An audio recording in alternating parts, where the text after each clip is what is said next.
लेकिन कुछ कम्युनिटी के लोग ये कह रहे हैं कि इलेक्शंस को बॉयकॉट करो। इन लोगों के ऐसे लोगों पर रिएक्ट नहीं करता क्योंकि लोगों ने उनको पहले से बॉयकॉट करके रखा है। ये मैं दिखाना चाहता हूँ कि पिछले 50 साल में चैलेंज करता हूँ, मैंने अपने सोशल मीडिया पर भी अभी भी कहता हूँ कि मुझे किसी भी सरकार का, किसी भी पार्टी का कोई डॉक्यूमेंट दिखा दीजिए जिसमें से इस प्रोमिनेंस के साथ कश्मीर के विस्थापित समाज की समस्याओं को हैंडल किया गया हो। नमस्कार, आप सभी का स्वागत है। मैं आप सभी के साथ कामाक्षी डोगरा। लगभग एक हफ्ते के बाद जम्मू कश्मीर के असेंबली इलेक्शन के पहले फेज के चुनाव जो है वो होने जा रहे हैं और इसको लेकर सभी पॉलिटिकल पार्टीज भी जो है वो बहुत ज्यादा उत्साह में है क्योंकि 10 साल के बाद ये मौका जो है वो आया है। और आज जम्मू कश्मीर में जो अभी पॉलिटिकल सिनेरियो बना है उसी पे बातचीत करने के लिए हमारे साथ एक्स MLC अजय भारती जी मौजूद हैं। सर, पहले तो मैं आपका बहुत बहुत स्वागत करता हूं और आपको बहुत बहुत बधाई देना चाहूंगा क्योंकि भारतीय जनता पार्टी का जो मैनिफेस्टो है उसमें जो वो बना तो उसमें जो पूरी सभा बैठी हुई थी उसमें आप भी मौजूद थे, तो आपके वो पहले तो मैं बहुत मुबारकबाद देना चाहूंगा। बहुत बहुत धन्यवाद कामाक्ष, आपका भी और आपके TRN चैनल का भी मैं बहुत आभार व्यक्त करता हूं कि आपने मुझे अवसर प्रदान किया और धन्यवाद करता हूं कि आपने जो बधाई दी है, बहुत बहुत धन्यवाद, आभार। मैं इस मैनिफेस्टो में एक वाइट पेपर का जो है वो शब्द का यूज किया हुआ है, वाइट पेपर शब्द का। क्या हमारी जनता को उसके बारे में थोड़ा अच्छे से बता सकते हैं? निश्चित रूप से, क्योंकि देखिए जो भारतीय जनता पार्टी का ये जो संकल्प पत्र है, सारे लोग अपने अपने उनको मैनिफेस्टो कहते हैं, हमारे यहाँ इसको संकल्प पत्र कहते हैं क्योंकि हम जो कहते हैं वो करते हैं और जो कहा उसको करके दिखाया। इसमें भी जो कहा है वो करके दिखाएंगे। बिल्कुल कामाक्षी, ये जो पहला व्हाइट पेपर का शब्द है ये पहली बार नहीं है, बहुत बार हुआ है। जम्मू कश्मीर के संदर्भ में भी ये कई बार सुना।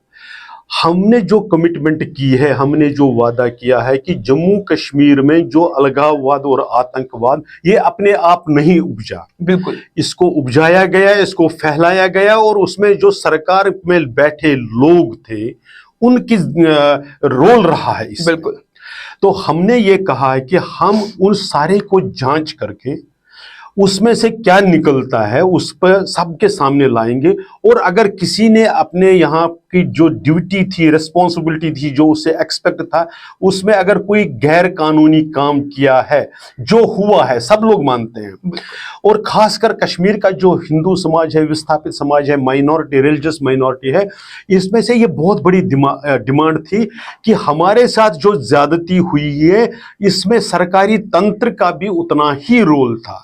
इसलिए भारतीय जनता पार्टी इसको रिकॉग्नाइज करती है और रिकॉग्नाइज किया तो हम ये कहते हैं कि जो व्हाइट पेपर होगा एक पूरी जांच करते हुए जिन्होंने भी इसमें अपना एक नेगेटिव रोल, जिसमें इन्होंने आतंकवाद फैलाने के लिए, अलगाववाद को फैलाने के लिए और कश्मीर के समाज का विस्थापन करने में जिनकी भूमिका रही है, उनको कानून के हिसाब से सबसे पहले तो लोगों के सामने उनके चेहरे आए और फिर उनको कानून के हिसाब से सजा मिले। जो भी सजा कानून बताता है वो उनको मिलना चाहिए। इसमें मैं जोड़ रहा हूं जो मैं पहले भी कह रहा था, यहां पर अगर आप देखोगे पहले एक व्हाइट पेपर की बात हुई है। बिल्कुल, मैं उसी पे आऊंगा कि अभी उन्हीं दोनों पार्टी का अलायंस देखने को मिल रहा है। 1984 में कांग्रेस ने फारूक अब्दुल्ला साहब के खिलाफ कहा था कि पूरी व्हाइट पेपर कार्रवाई जो है वो होगी, तो इसको आप कैसे देखते हैं? क्योंकि अब तो बहुत सवाल उठाए जा रहे हैं ना। जी, निश्चित रूप से मैं वही कहने वाला था कि 1984 में जब कांग्रेस की सरकार ने फारूक अब्दुल्ला की चुनी हुई सरकार को तोड़कर उसको गिराया और अपने समर्थन के साथ गुलाम मोहम्मद शाह के साथ सरकार बनाई, तो उस सरकार ने एक व्हाइट पेपर की बात करी। माना जाता है कि वो पेपर व्हाइट पेपर बना भी और उसमें लगभग कहते हैं कि 112 पेज का वो व्हाइट पेपर है। लेकिन उसको पब्लिश नहीं किया गया लोगों में, आज शायद लोगों को याद भी नहीं है। लेकिन मैं लोगों को बताना चाहता हूं कि 26 जुलाई 1984 को राज्यसभा में एक बहस होती है, कॉलिंग अटेंशन नोटिस पर, उस पर जम्मू कश्मीर को लेकर विस्तृत बहस होती है। बिल्कुल, जिसमें से उस वक्त जो कांग्रेस सरकार में गृह मंत्री थे PV नरसिम्हा राव जी, उन्होंने जो इल्जामात लगाए नेशनल कॉन्फ्रेंस पर उन्होंने जिस प्रकार से कहा, पर्टिकुलरली नाम ले लेकर डॉक्टर फारूक अब्दुल्ला साहब का, जो मुख्यमंत्री थे, और कैसे उनके नेतृत्व वाली सरकार ने होम मिनिस्ट्री की बार बार कहने पर भी कोई कार्रवाई नहीं की। एक दूसरा हम सबके सामने है 1983 में जब यहां पर इंडिया और वेस्ट इंडीज के बीच में एक क्रिकेट मैच हुआ, उस क्रिकेट मैच में उपद्रव हुआ। बिल्कुल, पुलिस डिपार्टमेंट के जो खासकर ऑफिसर्स थे उन्होंने एक्शन लिया। माना जाता है कि उस वक्त जिन्होंने उपद्रव किया उनको तो अवार्ड मिला, और जिन्होंने उन पर कार्रवाई करने की कोशिश की उनको पनिशमेंट मिली। तो हमारा यह कहना है कि हम जो व्हाइट पेपर बनाएंगे वो छिपाएंगे नहीं, उसको छपाएंगे, उसको लोगों के सामने लाएंगे। ये छुपाने और छपाने का अंतर उस व्हाइट पेपर और जो हमने अपने संकल्प पत्र में कहा है, हम सिर्फ निवेदन करते हैं जम्मू कश्मीर की जनता को कि आप अपने भविष्य के लिए और अपने प्यारों के, अपने बच्चों के भविष्य के लिए भारतीय जनता पार्टी को शासन में लाइए। तो आपके सामने वो जितना सारा चिट्ठा है वो आपके सामने लाकर खड़ा कर देंगे। आपको ध्यान आएगा कि जम्मू कश्मीर की बर्बादी में, जम्मू कश्मीर के विनाश लीला रचने में किनका क्या भूमिका रही है। अजय जी, मैनिफेस्टो की अगर अभी बात हो रही है तो मैनिफेस्टो में यह भी लिखा हुआ है कि कश्मीरी पंडितों की घर वापसी होगी, लेकिन दूसरी तरफ यह भी लिखा हुआ है उनकी रिलीफ भी बढ़ाई जाएगी। अगर घर वापसी होगी तो रिलीफ कैसे बढ़ाई जाएगी, ये क्योंकि लोगों को समझ नहीं आ रहा। तो मतलब कि अभी कंफर्मेशन नहीं है कि इन्हीं 5 सालों में घर वापसी होगी, तभी ये बात की जा रही है। कामाक्षी जी, मुझे बहुत अच्छा लगा कि आपने हमारा ये जो संकल्प पत्र है इसको आपने ठीक से पढ़ा है और आपने इसको देखा है। लेकिन जिस तरफ आपने इशारा किया उस लाइन को भी ठीक से पढ़ लीजिए। हमने क्या कहा है? हमने कहा कि, और हम भारतीय जनता पार्टी मानती है कि हमारा जो कश्मीर से रिलीजियस माइनॉरिटीज का, हिंदू समाज का, सिख समाज का जो राष्ट्रीय शक्तियों का जो विस्थापन हुआ वो एक दिन में नहीं हुआ। ये 1947 में एक प्रोसेस शुरू किया गया जिसमें इस समाज को पहले डेमोनाइज किया गया, इसको बदनाम किया गया, जैसे इसी ने जम्मू कश्मीर में सब सारा कुछ खा लिया था। तो इसलिए एक धीरे धीरे कह के पहले इसको डेमोनाइज किया गया, फिर उसको मार्जिनलाइज किया गया, फिर मेन स्ट्रीम से एक्सक्लूड करके टारगेटिंग करके इसको एक्सपल्शन इसका हुआ। हम मानते हैं कि वापसी भी कोई ऑर्डर, कोई चीफ मिनिस्टर, प्राइम मिनिस्टर साहब या एलजी साहब उठाकर लिखेंगे कि आज से कश्मीरी पंडित, कश्मीर का हिंदू समाज, विस्थापित समाज वापस जाएगा, ये इस तरह से नहीं होगा। ये एक प्रोसेस है जिसमें से कुछ स्टेप्स लेने हैं, जिसमें से बहुत से स्टेप्स हमने जो इन 5 सालों में भारतीय जनता पार्टी की सरकार ले लेगी उसका जिक्र किया है। लेकिन तब तक जो समाज यहां बैठा है उसको जिंदा रहना है कि नहीं रहना है, उसकी आवश्यकताएं पूरी करनी है कि नहीं करनी है, उसकी दवाई, उसकी पढ़ाई, उसकी लिखाई, उसको जीना है कि नहीं है। इसलिए उनको जीवित रखने के लिए, सम्मान के साथ जीवित रखने के लिए जो एक छोटा सा सेक्शन है, वो बहुत बड़ा सेक्शन नहीं है, हर एक को नहीं मिलता। आपको, मुझको वो कैश जो असिस्टेंस है नहीं मिलती है। एक छोटे से कुछ एक परिवारों का जिनके पास कोई गुजर करने के लिए, वो जिंदा रहने का एक सस्टेनेंस है, इसलिए उसको रीजनेबल तरीके से बनाकर ताकि वो जीवित रह सके सम्मान के साथ। आखिर ये देश आज 80 करोड़ लोगों को फ्री राशन देता है। क्यों देता है? प्रधानमंत्री जी के नेतृत्व में हम ये मानते हैं कि बेसिक जरूरतें जो समाज की है, खासकर जो वंचित वर्ग है, जो डिप्राइव्ड सेक्शन है, उनकी आवश्यकता को पूरा करना सरकार का काम होता है। इसलिए ये दोनों चीजों में मुझे कोई भी कंट्राडिक्शन नहीं दिखती है, दोनों अपनी जगह सही है। दोनों चीजों को भारतीय जनता पार्टी पूरा करे। भारतीय जनता पार्टी ने इस बार 2 कश्मीरी पंडित्स को टिकट दी है। एक है अशोक भट्ट जी जो हबा कदल से हैं और वीर सराफ जी शंगस अनंतनाग से हैं, और अपनी पार्टी ने भी एक कश्मीरी पंडित को जो है वो टिकट दी है। यही 2 पार्टीज हैं जिन्होंने कश्मीरी पंडित को टिकट दिया। हालांकि कुछ पार्टीज ये भी कहती है कि कश्मीर कश्मीरी पंडितों का है, उसके बिना अधूरा है, लेकिन उनकी तरफ से कोई टिकट जो है अभी तक कश्मीरी पंडित को नहीं दी गई, अभी तक क्या दी नहीं गई। तो इसको आप किस तरीके से देखते हैं? ये तो वास्तव में उनको और उनके जो चाहने वाले या उनके लिए जो समाज में काम करने वाले लोग हैं उनको इसका जवाब देना पड़ता है। हमें तो साफ है, क्योंकि वो हमारे विस्थापन के लिए जिम्मेवार है। आज बहुत से, खासकर मैं कांग्रेस पार्टी के अभी एक निवर्तमान प्रधान रहे हैं, वो आए थे कश्मीर के कुछ हिंदू समाज के लोगों से मिलने के लिए, और उन्होंने बड़ा वहां पर कुछ कहा है। तो हमने तो सिंपल सा एक प्रश्न, और कहीं नहीं, जिस हवा कदल को आप भी मानते हैं ये कश्मीरी हिंदू समाज का गढ़ रहा है, बिल्कुल, वहां से तो आप नेशनल कॉन्फ्रेंस के साथ मिलकर ये कह देते नहीं, ये हमारा समाज है, इसकी ताकत देना, इसको पॉलिटिकल एम्पावरमेंट करना हमारा कर्तव्य बनता है, ये तो करते हैं।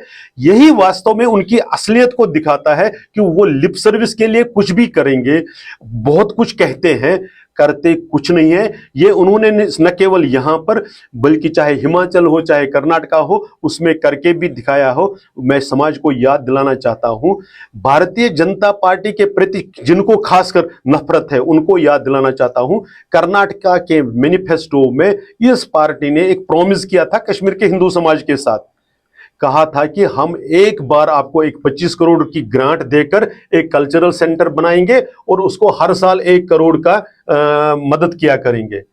अब कितने साल हो गए, 2 साल होने को है कि वहां पर सरकार बने हुए, 25 पैसे दिए क्या? जो लोग उसका डोल बजा रहे थे यहां पर लोकसभा में भी, उससे पहले भी, मैं उन कांग्रेस के उन समर्थकों का, कुछ खुलकर समर्थन करते हैं, कोई छिपकर आड़ में करते हैं, मैं उनसे कहना चाहता हूं, भैया उनसे पूछ तो लेते कि ये क्या करें, ताकि इस चुनाव में उनकी मदद करने से पहले अपने जमीर से, अपनी अंतरात्मा से पूछ लेते कि भाई किन की मदद कर रहे हैं। अच्छा जी, अगर हम बात कर लें पार्लियामेंट्री इलेक्शंस की, तो भारतीय जनता पार्टी ने अपना कोई भी कैंडिडेट जो है तब खड़ा नहीं किया था, लेकिन इस बार 2 जो है वो कश्मीरी पंडित कैंडिडेट खड़े किए हैं, और पार्लियामेंट्री इलेक्शन में कह रहे थे कि बैट को सपोर्ट करो और सेब को सपोर्ट करो। तो पार्लियामेंट्री इलेक्शन के बाद ऐसा क्या हुआ कि इस बार तो कोई सपोर्ट का नाम भी नहीं है और बीजेपी ने अपने कैंडिडेट खड़े कर दिए?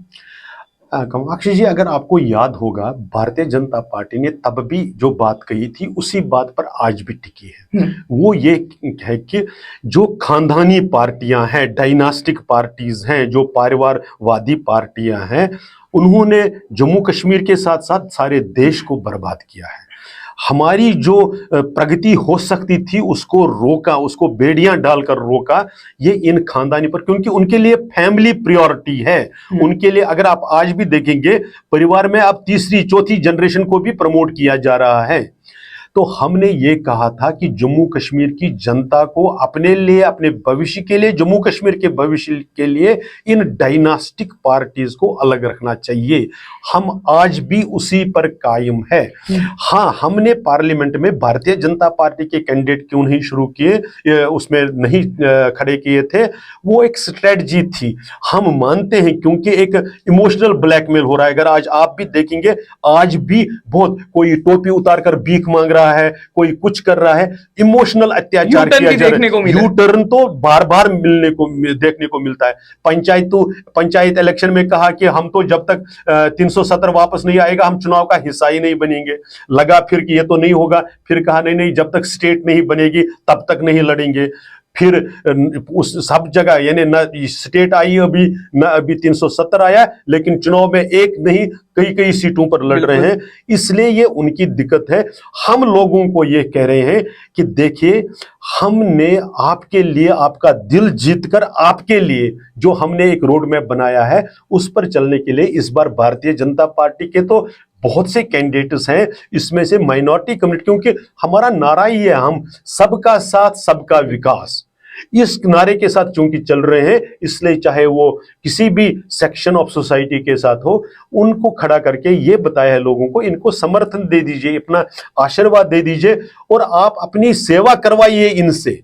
ये हम किसी परिवार की, किसी खानदान की सेवा के लिए नहीं है, हम आपकी सेवा के लिए हैं। इसीलिए जब प्रधानमंत्री नरेंद्र मोदी जी कहते हैं तो वो अपने को प्रधानमंत्री नहीं बोलते हैं, प्रधान सेवक बोलते हैं। तो इस वजह से इस बार हमने ये किया है और हमारा विश्वास है, जो जिस प्रकार से ग्राउंड से रिपोर्ट आई है कि इस बार भारतीय जनता पार्टी कश्मीर घाटी में कमल तो खिलाएगी ही खिलाएगी, उसमें तो कोई डाउट नहीं है, लेकिन हम डबल डिजिट्स को टच करेंगे, ऐसा पार्टी नेतृत्व को विश्वास है।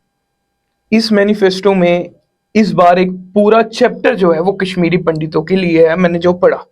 लेकिन कुछ कम्युनिटी के लोग ये कह रहे हैं कि इलेक्शंस को बॉयकॉट करो, तो उनको आप क्या जवाब देना चाहेंगे? क्योंकि मैंने जब ये पढ़ा तो उसके अंदर एक पूरा चैप्टर जो है वो कश्मीरी पंडितों के बारे में, उनके कैसे अच्छा किया जा सकता है उनके लिए, उसके ऊपर लिखा है, लेकिन बॉयकॉट की क्यों बातें हो रही? नॉर्मली मैं इन लोगों के ऐसे लोगों पर रिएक्ट नहीं करता क्योंकि लोगों ने उनको पहले से बॉयकॉट करके रखा है। मैं एक उदाहरण देता हूं। भारतीय जनता पार्टी ने हमको पॉलिटिकली एम्पावर करके एक डिस्ट्रिक्ट का पूरा एक यूनिट दे दिया है। हमारे पास डिस्ट्रिक्ट कमेटी है जिसमें अपना एक टीम पूरी है। हमने फिर उसको 6 मंडलों में बांटा है, उनकी मंडलों की टीम है। फिर हमारे पास लगभग 30 बूथ है जम्मू में, जिनमें से 27 तो बहुत एक्टिव है।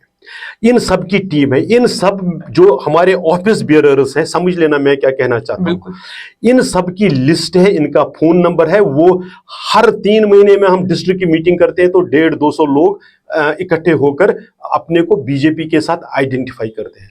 ये जो ये बाइकॉट और ये जो कहते हैं, अगर ये संगठन है, अगर ये कोई भी थोड़ा बहुत स्वरूप है संगठन का, ये अपनी स्टेट लेवल की टीम के नाम तो पब्लिक के सामने लाए। ये हमारे 50 लोग हैं जो इस टीम में है, नीचे कहां तक है वो तो बताएं, बूथ तक है कहां तक है। वास्तविकता ये है, कुछ ऐसे लोग जो 2014 से पहले एक सिस्टम के बेनिफिशियरी थे, उनकी आदत थी विदेशों का दौरा करना और किन किन क्वेश्चनेबल लोगों के साथ जाकर दौरा करना। 2014 के बाद उनका वो बंद हुआ है, इसलिए उनका जो इकोसिस्टम उनको यूज किया जा रहा है, वो बाइकॉट सिर्फ जो इंडी ब्लॉक है, कांग्रेस और नेशनल कॉन्फ्रेंस को मदद करने के लिए कर रहा है। लेकिन जो जम्मू कश्मीर की जनता, खासकर विस्थापित समाज है, वो समझती है बात को। इसलिए आप, उनकी दिक्कत ये थी कि अभी प्रोसेस बड़ा टेढ़ा था, लेकिन अब भारतीय जनता पार्टी की सरकार में इलेक्शन कमीशन ने उसको भी बहुत इजी कर दिया। इसलिए हमने देखा लोकसभा में किस तरह से उत्साह के साथ लोग आए हैं। हमारा विश्वास है इस बार भी लोग अपने लिए, क्योंकि कल को जो भी सरकार यहां पर बनेगी, हम चाहेंगे कि भारतीय जनता पार्टी की सरकार है, हमारा विश्वास है कि शायद बनेगी। लेकिन मेरा यह कहना है कि जो भी सरकार बनती है, उस रिप्रेजेंटेटिव के साथ अगर आपने अपने वोट की पार्टिसिपेशन नहीं की होगी, किस मुंह से आप उसके पास जाएंगे अपना कोई भी डिमांड को, कोई भी मसले को हल करने के लिए? डेमोक्रेसी में बाइकॉट कोई एक आप ये देख लीजिए ना, कश्मीर में जो लोग बाइकॉट की राजनीति करके किसी को फायदा पहुंचाना चाहते हैं, वो भी आज बाइकॉट को छोड़ चुके हैं। और ये जो हमारे ये ऐसे लोग हैं, मैं इनको नेता भी नहीं मानता, मैंने वैसे कहा, सचमुच में रिएक्ट करना मेरे को टाइम वेस्ट लगता है। लेकिन ये मैं कह रहा हूं कि इन्होंने अमरनाथ जी वैष्णवी जैसे व्यक्ति का विरोध किया, तो इसमें तो वो, लेकिन बड़ी हर्ष की बात है, खुशी की बात है कि समाज इस चीज से अवगत है, जानता है। इसलिए इनको ऐसा नहीं, मीडिया में कुछ लोग यहां और दिल्ली में, उनके भी पहचान है, हम सब जानते हैं। कुछ हमारे भी कुछ मित्र हैं जो इनके इस कॉल को मेगाफोन बनकर उसको बड़ा करने की कोशिश करते हैं। समाज में इसका प्रभाव नहीं है। वो आप जब 18, 25 और 1 तारीख को वोटिंग देखेंगे तो आप देखेंगे कि समाज खुलकर पार्टिसिपेट करेगा, ऐसा मेरा विश्वास है। बल्कि मैं कर बद कर अपील भी करूंगा समाज से, आप आइए अपने भविष्य के लिए और जम्मू कश्मीर के भविष्य के लिए, अपने बच्चों के भविष्य के लिए इसमें पार्टिसिपेट करते हैं। आप 10 से 12 कॉन्स्टिट्यूएंसीज में डिसीजन को इंपैक्ट करने वाले हैं। आप खुलकर वोटिंग करेंगे तो जो जीतेगा आप उसको, उसकी जीत में आपका योगदान रहेगा, और जिसको आप नहीं पसंद करते हैं उसको हराने में आपका योगदान चाहिए। इसलिए पार्टिसिपेट करिए। हेल्दी डेमोक्रेसी का ये एक हेल्दी साइन है। आप समझ लीजिए, जब हम कश्मीर के विस्थापित समाज के बारे में बात करते हैं, मैं दिखाना चाहता हूं कि पिछले 50 साल में चैलेंज करता हूं, मैंने अपने सोशल मीडिया पर भी अभी भी कहता हूं कि मुझे किसी भी सरकार का, किसी भी पार्टी का कोई डॉक्यूमेंट दिखा दीजिए जिसमें से इस प्रोमिनेंस के साथ कश्मीर के विस्थापित समाज की समस्याओं को हैंडल किया गया हो।